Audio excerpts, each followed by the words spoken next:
ABP news आपको रखे आगे। संजय राउत की जो राज्यसभा के सांसद हैं, शिवसेना के प्रवक्ता, उन संजय राउत पर अब अपनी पत्नी के लिए शिकंजा कसता जा रहा है। जी हां, संजय राउत की पत्नी को पीएमसी बैंक घोटाले में प्रवर्तन निदेशालय यानी ईडी ने पूछताछ का नोटिस भेजा तो महाराष्ट्र की सियासत में अचानक से बहुत गर्मी आ गई है। संजय राउत बीजेपी पर भड़क उठे हैं और बोले कि मुझसे पंगा मत लेना। तो बीजेपी पूछती है कि आखिर डर किस बात का है, क्यों गुस्से में हो। वैसे ये मामला संजय राउत की पत्नी के अकाउंट में 50 लाख रुपए ट्रांसफर होने का है। मोदी और विजय माल्या के साथ भारतीय जनता पार्टी की पूरी फलटन खड़ी हो जाएगी लंदन और ब्रिटेन में।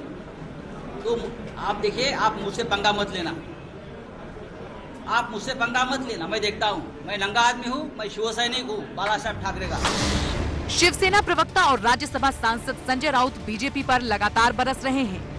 बंदर जब क्या बोलते, बंदर जब दारू पीता है ना तो ज्यादा उछलता है। मैं आपकी नशा उतार दूंगा। मेरा नाम संजय राउत है। शिवसेना प्रवक्ता संजय राउत का पारा इसलिए चढ़ा हुआ है क्योंकि उनकी पत्नी वर्षा राउत को ईडी ने पीएमसी घोटाले में पूछताछ का समन भेजा है।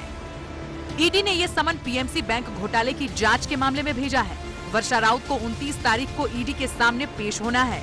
आरोप है कि संजय राउत की पत्नी के बैंक खाते में 55 लाख रुपए प्रवीण राउत की पत्नी के अकाउंट से आए थे। प्रवीण राउत के खिलाफ पहले से ही ईडी की जांच चल रही है।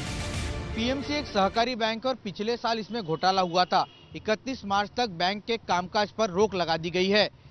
इस मामले में जो मुख्य आरोपी है वाधवा बंधु, उनकी गिरफ्तारी पिछले साल हुई थी और उनके करीबी है प्रवीण राउत, जिनसे भी पूछताछ की जा चुकी है। प्रवीण राउत संजय राउत के करीबी दोस्तों में से है और प्रवीण राउत के जरिए ही घोटाले की कड़ी संजय राउत की पत्नी तक पहुंचती है। ईडी सूत्रों के मुताबिक प्रवीण राउत पर आरोप था कि उसकी कंपनी के साथ Maharashtra housing development corporation MHADA ने करार किया था और उसे 600 से ज्यादा फ्लैट विस्थापितों को देने के लिए कहा गया था। लेकिन आरोप है कि तमाम नियम कानूनों को ताक पर रखकर प्रवीण राउत की कंपनी ने ये फ्लैट बेच दिए। ईडी के एक आला अधिकारी ने बताया कि प्रवीण राउत की मुंबई के गोरेगांव में गुरुआशीष कंस्ट्रक्शन कंपनी है।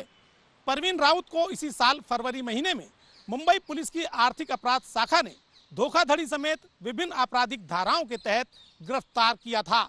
यह भी आरोप है कि प्रवीण राउत की कंपनी पीएमसी घोटाले के मुख्य आरोपियों की मुखौटा कंपनियों में से एक है। ईडी अधिकारी के मुताबिक इस लोन से संबंधित सभी दस्तावेज वर्षा राउत को कहा गया है कि वो लेकर आएं।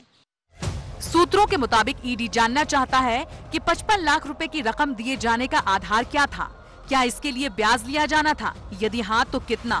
संजय राउत परिवार से ऐसी क्या नजदीकियां थी जिसके चलते लोन दिया गया। इसी 55 लाख रुपए का जो ये राशि है उसका उपयोग वर्षा राउत ने अलीबाग इलाके में इस संपत्ति को खरीदने में किया। ये रायगढ़ जिले में आता है। रायगढ़ जिले के जो अलीबाग तहसील है उसका ये किहिम गांव है और किहिम जो बीच समुद्री किनारा है उससे बेहद नज़दीक में ये जो आप प्लॉट देख रहे हैं, ये प्लॉट वर्षा राउत के नाम पर है। वर्षा राउत के नाम पर ये 10 जो प्लॉट हैं वो आप देख सकते हैं। प्लॉटिंग का काम यहाँ पर किया जा रहा है, कुछ जगहों पर प्लॉटिंग का काम हुआ है और यही जो राशि 55 लाख रुपए ली गई थी, बताया जाता है कि उसका उपयोग ये जमीन खरीदने में किया गया है। इसके 2 मालिक हैं। वर्षा राउत के अलावा स्वप्ना पाटकर इस जमीन की मालिक हैं, सह मालिक हैं, यानी कि जॉइंट ओनरशिप में ये जमीनें ली गई हैं। पीएमसी एंड महाराष्ट्र सहकारी बैंक यानी पीएमसी बैंक घोटाला महाराष्ट्र के चर्चित घोटालों में से एक है, जिसका खुलासा होने के बाद आरबीआई ने 2019 में बैंक के बोर्ड को भंग कर दिया था। मामला साल भर से ज्यादा पुराना है, लेकिन समन की खबर से सियासत चरम पर है। संजय राउत को शिवसेना का चाणक्य भी माना जाता है। संजय राउत के सियासी गणित से ही बीजेपी शिवसेना का गठबंधन टूटा था और महाराष्ट्र में उद्धव ठाकरे के सिर पर सीएम की ताजपोशी हुई। अब बीजेपी को राउत के खिलाफ बोलने का मौका मिल गया है। मैं संजय राउत साहब से पूछूंगा, क्या आपका, आपके परिवार का कोई पीएमसी बैंक के साथ में कोई आर्थिक व्यवहार हुआ था? क्या आर्थिक व्यवहार हुआ था वो भी जनता के सामने रखे। क्या आपके पास है इस संबंध में पहले भी कोई जानकारी, कोई नोटिस आई थी क्या? यह बात भी जनता के सामने रखे। 10 लाख लोगों के पैसे पीएमसी बैंक में फंसे हुए हैं। पीएमसी बैंक पुनर्जीवित होने चाहिए, ऐसे हमारे प्रयत्न है। उसी प्रकार से उनके लाभार्थी की भी इन्वेस्टिगेशन होनी ही चाहिए। बीजेपी इसे ईडी की कार्रवाई बता रही है, तो शिवसेना और उसकी सहयोगी पार्टियों का दावा है कि ये कार्रवाई राजनीति से प्रेरित है। कि हमारे परमिशन के बिगर महाराष्ट्र में किसी की भी सीबीआई इंक्वायरी नहीं हो सकती, लेकिन ईडी का जो अधिकार है उन्हीं का अधिकार है, और उसका इस प्रकार से राजकारण के लिए उपयोग करना ये महाराष्ट्र में कभी देखा नहीं गया। राजनीतिक मामला के लिए ये इस्तेमाल किया जाता है ईडी और सीबीआई का। ये बड़ी दुख भरी कहानी है।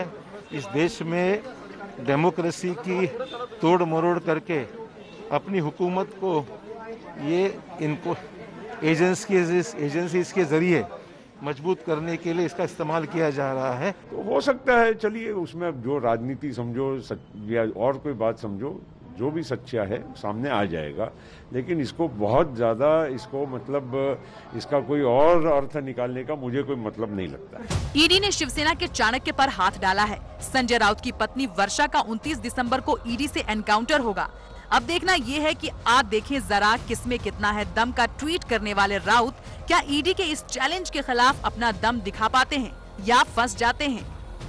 ईडी सूत्रों के मुताबिक इस बारे में प्रवीण और उसके परिजनों से भी पूछताछ की गई थी, लेकिन अब तक की पूछताछ के दौरान ये 55 लाख रुपए आखिर वर्षा राउत को क्यों दिए गए, इसका संतोषजनक जवाब ईडी को नहीं मिल सका है। यही कारण है कि वर्षा राउत को पूछताछ के लिए बुलाया गया है।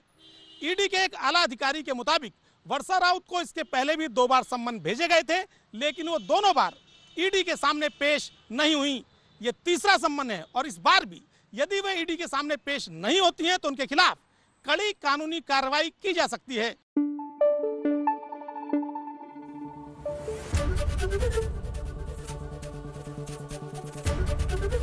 एबीपी न्यूज आपको रखे आगे।